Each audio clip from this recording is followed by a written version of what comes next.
Hi hello everyone. நம்ம இப்போ daily use பண்ணுற கம்ப்யூட்டரில் ஹார்ட் டிஸ்க் நேம் எப்பவுமே சி லெட்டர்லேருந்து தான் ஆரம்பிக்கும். ஹார்ட் டிஸ்க் நேமில் ஏன் ஏபி லெட்டர் இல்லை, அது மட்டும் இல்லாமல் ஏபி லெட்டரை விட்டுட்டு ஏன் சி லெட்டர்லேருந்து ஹார்ட் டிஸ்க் நேம் வச்சுருக்காங்க அப்படின்னு உங்களுக்கும் சின்னதாக ஒரு டவுட் இருக்குது. அப்போ இந்த வீடியோ உங்களுக்கு அதுதான். வாங்க அதுக்கான காரணத்தை இங்கே பார்க்கலாம். 90ஸ்க்கு முன்னாடி இருந்த கம்ப்யூட்டர்லாம் இப்போ இருக்க மாதிரி ஹார்ட் டிஸ்க் ட்ரைவ் கிடையவே கிடையாது. அப்போ எல்லாமே ஃப்ளாப்பி டிஸ்க் ட்ரைவ் தான் இருக்கும். அப்போ இருந்த கம்ப்யூட்டரில் ஏ அண்ட் பின்னு 2 ட்ரைவ் இருக்கும். இந்த இரண்டுமே ஃப்ளாப்பி டிஸ்க் ட்ரைவாக இருக்குது. A drive primary floppy disk drive, B drive secondary floppy disk drive. அந்த காலத்துலலாம் ஹார்ட் டிஸ்க் கிடைக்கவே கிடைக்காது.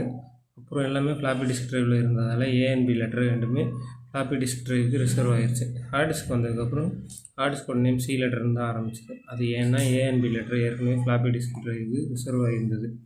அதனால தான் ஹார்ட் டிஸ்க் நேம் சி லெட்டர்னு ஆரம்பிக்குது. இன்றைக்கி இருக்கிற சுச்சுவேஷனில் இப்போ யாரும் ஃப்ளாப்பி டிஸ்க் ட்ரைவ் பயன்படுத்துவது கிடையாது. ஆனால் விண்டோஸ் மாதிரியான ஆப்ரேட்டிங் சிஸ்டத்தில் பேக்வேர்ட் காம்பேட்டிபிலிட்டிக்கு ஏற்ற மாதிரி இந்த நேமிங் சிஸ்டம் தொடர்ந்துகிட்டு இருக்குது. அதாவது பழைய சாஃப்ட்வேர் அப்புறம் பழைய ஆப்ரேட்டிங் சிஸ்டம் ஸ்மூத்தாக வேலை செய்ய சி ட்ரைவ் தான் வழக்கமாக ப்ரைமரி ட்ரைவாக இருக்குது. இன்ஃபர்மேஷன் உங்களுக்கு பிடிச்சிருந்தா லைக் பண்ணுங்கள். வீடியோ எப்படின்றது கமெண்ட்டில் சொல்லுங்கள். தேங்க்யூ.